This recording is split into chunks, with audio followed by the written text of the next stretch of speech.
Steffi asked me to sort of wrap up what we've heard over the last couple of days, set the scene for today.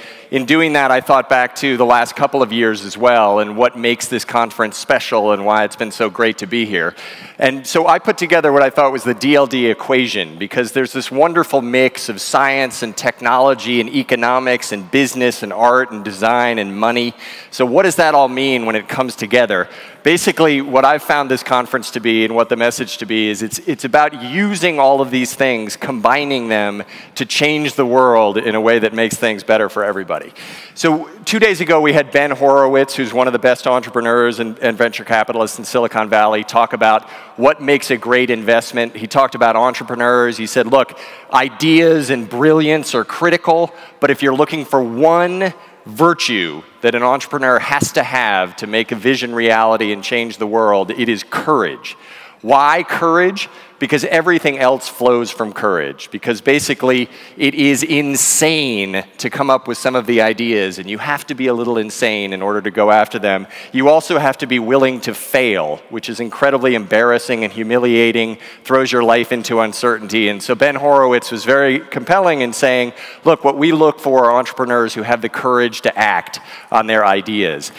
Another person who was incredible at combining technology with humanity, making them all work together, was Steve Jobs, who's obviously one of the best entrepreneurs and design folks the world has ever seen. One of the things that he liked to say is stay foolish, and that certainly goes to Ben's point about courage.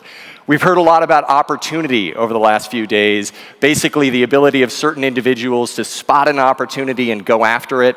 One of the most compelling and moving things to me that we heard yesterday and the day before is the amazing number of people who take something that would, by everybody else, be viewed as this tremendous tragedy or setback, and they turn that into an opportunity. Just a couple of examples of that. We heard Dr. Dean Ornish talk about how he works with a lot of people to improve their lives, improve their health, eat better, get in better shape. He gets them to the point where a lot of people say, my heart attack was the best thing that ever happened to me because it woke me up, it made me change my life for the better. That is taking what should be this horrible, terrible setback and challenge, turning it into opportunity. Even more compelling, if you saw Hugh Herr yesterday, it would be very hard to forget. This is a mountain climber, prodigy, doing all these amazing things as a young person. At 18, in a climbing accident, he lost both of his legs. That would be a devastating blow to most people.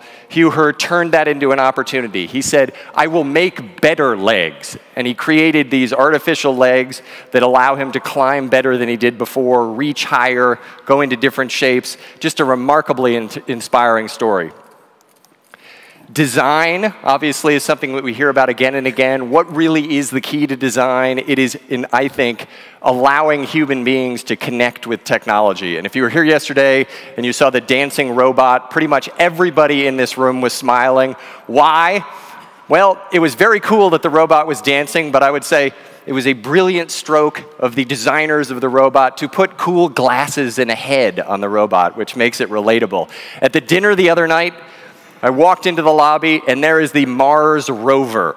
I don't know about in Europe, but in the United States, everybody is obsessed with the Mars rover. Nobody has ever cared as much about a space probe as they have the Mars rover. When I walked into the lobby the other night, I figured out why that was. It's because the folks who designed it made it designed in a way that human beings can relate to it. If you look at that, it has 2 eyes, a head, arms. It's very easy to relate to, and it tweets. So no wonder everybody is obsessed with it.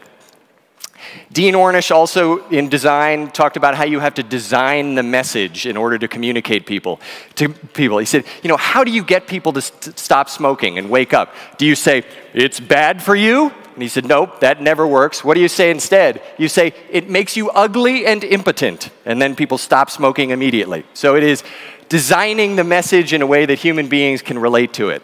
We've heard a lot about big data. Max Levchin, Rick Smolin, many others talked about this. If you're like me, you've been hearing about big data for years.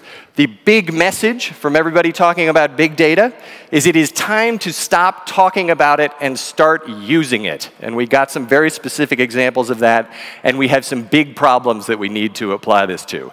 So the big challenges, which have also been brought out over the last couple of days, global poverty, health, education, climate change. The climate change panel was incredibly compelling and worrisome.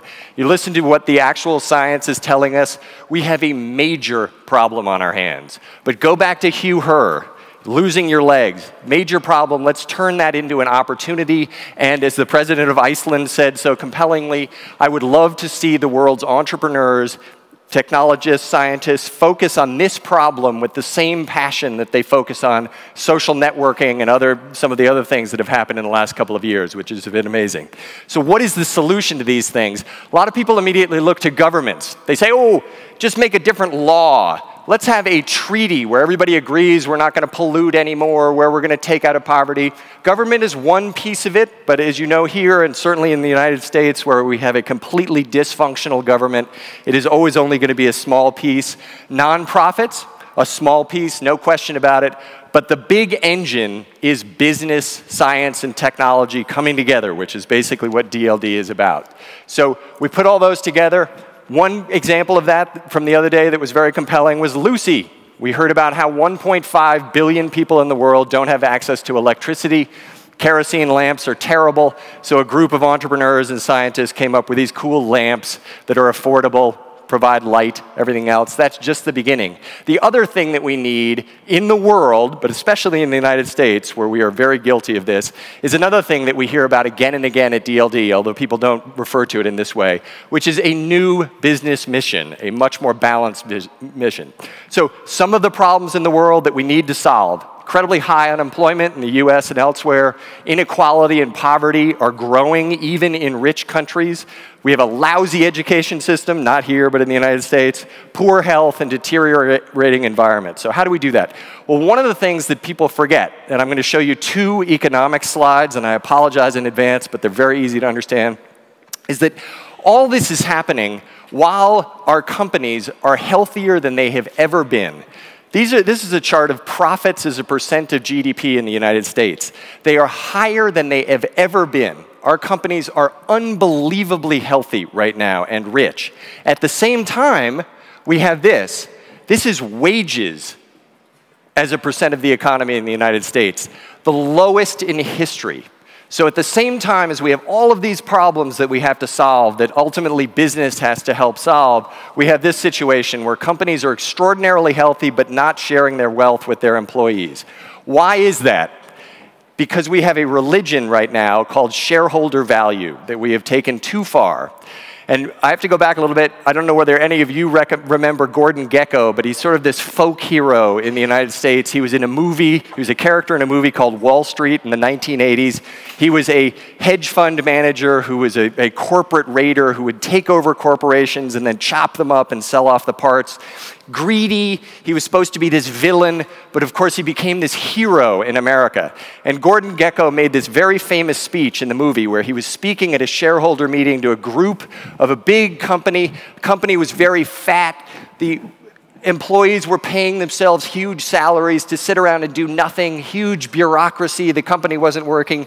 Gordon Gekko got up at the shareholder meeting and he said, "Ladies and gentlemen, greed is good.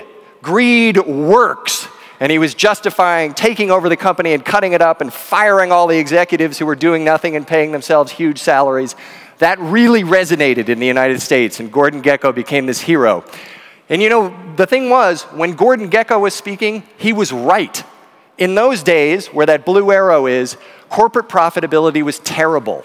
Corporations were not solving the world's problems and addressing customers. They were just paying themselves untold amounts of money. So Gordon Gekko's message then actually was right. Unfortunately, in the last 25 to 30 years, we have now taken that message too far the other way. Now profits are too high. companies have forgotten that great companies serve 4 constituencies. They serve customers with great products. They serve employees, people who give their lives to the company and should be able to expect to earn a good living for that. Yes, they serve shareholders who are being served incredibly well right now. And importantly, they serve society. That is something that you hear again and again at this conference, although again, it's not expressed that way because everyone here is so passionate about all of these different things. So I would say it's time for a new message, which again comes out very strongly at DLD, which is not greed, but value is good, creating value for all of these different constituencies. So we need to combine science, technology, art, and money, the way we have been, to create value. That, I think, will enable us to continue to change the world, and that, to me, really is the message of this wonderful conference that I get year after year. So with that, that's DLD. Thank you for having me, and thank you, Steffi. Let's go to the third day.